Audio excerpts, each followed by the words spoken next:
రుతుపవనాలు మందగమనంలో పడ్డాయి. సీజన్ ప్రారంభంలోనే లోటు వర్షపాతం అన్నదాతలను ఆందోళనకు గురిచేస్తోంది. పొడిగాలుల ప్రభావం కారణంగా వర్షాలు ఆశించిన స్థాయిలో కురవడం లేదని భారత వాతావరణ శాఖ చెబుతోంది. అయితే వచ్చే 4 రోజులు కొన్ని చోట్ల భారీ వర్షాలకు అవకాశం ఉందని తెలిపింది. రుతుపవన పరిస్థితులపై ఏపీ వాతావరణ శాఖ అధికారి శ్రీనివాస్తో మా ప్రతినిధి రవిచంద్ర ఫేస్ టు ఫేస్. కొనసాగుతోంది. నైరుతి గాలులు ముందుగానే వచ్చినా ఆశించిన స్థాయిలో వర్షాలు అయితే రావడం లేదు.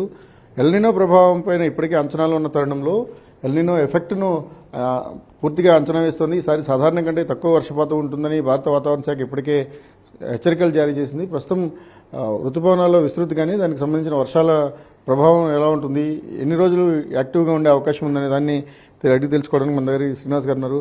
సార్, ప్రస్తుతం ఋతుపవనాల వాస్తవ స్థితి ఎలా ఉంది, అవి వర్షాలు ఎప్పుడు కురిసే అవకాశం కనిపిస్తారు? ఋతుపవనాలు అయితే ప్రస్తుతం అయితే సాధారణంగా ఉంది. మనకి కోస్తా జిల్లాల్లో అయితే అక్కడక్కడ ఒక మాసం వర్షాలు నమోదవడం జరిగింది. ఉరుములతో కూడా రికార్డ్ అవుతున్నాయి. అలాగే నెక్స్ట్ ఈ రైన్ఫాల్ యాక్టివిటీ గ్రాడ్యువల్గా ఒక నెక్స్ట్ 3 to 4 days వరకు కూడా పెరిగే ఛాన్సెస్ అయితే ఉంది. అంటే we are expecting fairly wide spread rains అనమాట. ఇటు దక్షిణ కోస్తాలో కానీ ఉత్తరాంధ్రలో కానీ ఫెయిర్లీ వైడ్ స్ప్రెడ్ రైన్స్ అంటే ఒక మాసం నుంచి భారీ వర్షాలు కూడా కొన్ని జిల్లాలకు అయితే మనం ప్రెడిక్షన్స్ ఇస్తున్నాం. అవి ముఖ్యంగా అయితే ఈ రోజు వరకు అయితే భారీ వర్ష సూచన లేదు. కానీ రేపటి నుంచి కొన్ని జిల్లాలకి ముఖ్యంగా ఇటు దక్షిణ కోస్తాలో ఉన్నటువంటి పల్నాడు, ఎన్టీఆర్, గుంటూరు, కృష్ణ, నెక్స్ట్ దీంట్లో ఉత్తరాంధ్రలో ఉంటాయి ఏలూరు, అల్లూరు సీతారామరాజు, నెక్స్ట్ కాకినాడ, ఈస్ట్ గోదావరి, ఈ జిల్లాలకి అయితే మనం రేపటికి భారీ వర్ష సూచన ఇస్తున్నాం.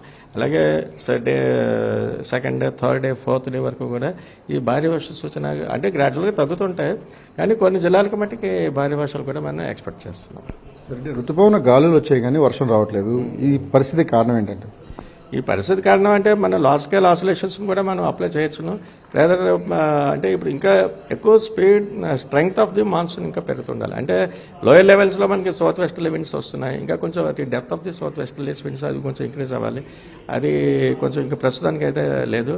కొంచెం అబౌవ్ 1.5 kilometers పై నుంచి కూడా ఎక్కువగా westerlies, north westerlies dry wind ఎక్కువగా వస్తుంది. అంటే మాయిశ్చర్ తక్కువగా ఉంటుంది. ఈ కారణాల చేత అంటే వీటన్నిటికీ కారణాలు కొన్ని లార్జ్ స్కేల్ ఆసిలేషన్స్ అనేటువంటి ఎలినో కూడా చెప్పుకోవచ్చు. ఎలినో అయితే ఇప్పుడు కండిషన్స్ అయితే ప్రివైల్ అవుతూ ఉన్నాయి. అంచేత మనకి ఆల్మోస్ట్ మాన్సూన్లో 4 months period, June, July, August, September, first month almost అయిపోవచ్చింది. అందులో మనకి కొంచెం కొద్దిగానే అంటే డెఫిషిట్ రైన్ఫాల్ రికార్డ్ అయింది ఈ ఫస్ట్ మంత్ ఇంతవరకు తీసుకునే రికార్డ్స్ అన్నీ చూస్తాను. అలానే మనం 2 months బ్యాక్ నుంచి కూడా మన ఇచ్చిన లాంగ్ రేంజ్ ఫోర్కాస్ట్లో కూడా బిలో నార్మల్ రైన్ఫాల్ కూడా ఫోర్కాస్ట్ చేశారు. అంటే అరౌండ్ 90 నుంచి 92% of the long period average వరకు మనం ప్రెడిక్షన్స్ ఇచ్చాం. సుమారు దానికి దగ్గర వెళ్తుంటే ఇవి కమింగ్ మంత్స్లో ఈ కండిషన్స్ ఫేవరబుల్గా తర్వాత మళ్ళీ మారచ్చు. ఈ లార్జ్ స్కేల్ ఆసిలేషన్స్ తర్వాత లో ప్రెషర్ సిస్టమ్స్ ప్రస్తుతానికి అయితే ఇండికేషన్స్ లేవు. అట్లీస్ట్ అప్ టు నెక్స్ట్ ఒక 5 to 6 days వరకు కూడా లేకపోయినప్పటికీ తర్వాత ఏమైనా ఫార్మ్ అయ్యే ఛాన్సెస్ అయితే ఉండొచ్చు.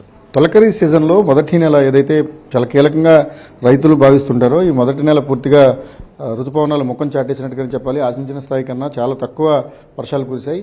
ఇక వచ్చే 3 నెలల పాటు ఋతుపవనాల ప్రభావం ఏ మేరకు ఉంటుందనే దాని మీద నిర్దిష్టమైన అంచనా రావడానికి కొంత సమయం పట్టే అవకాశం ఉంటుంది. ఇప్పుడున్న అంచనాల ప్రకారం వాతావరణంలో ఉన్న పరిస్థితులు చూసినప్పుడు ఋతుపవనాలు అయితే వచ్చాయి కానీ అందుకు తగ్గట్టుగా వర్షాలు అయితే రావడం లేదు. దీనికి ఎల్నినో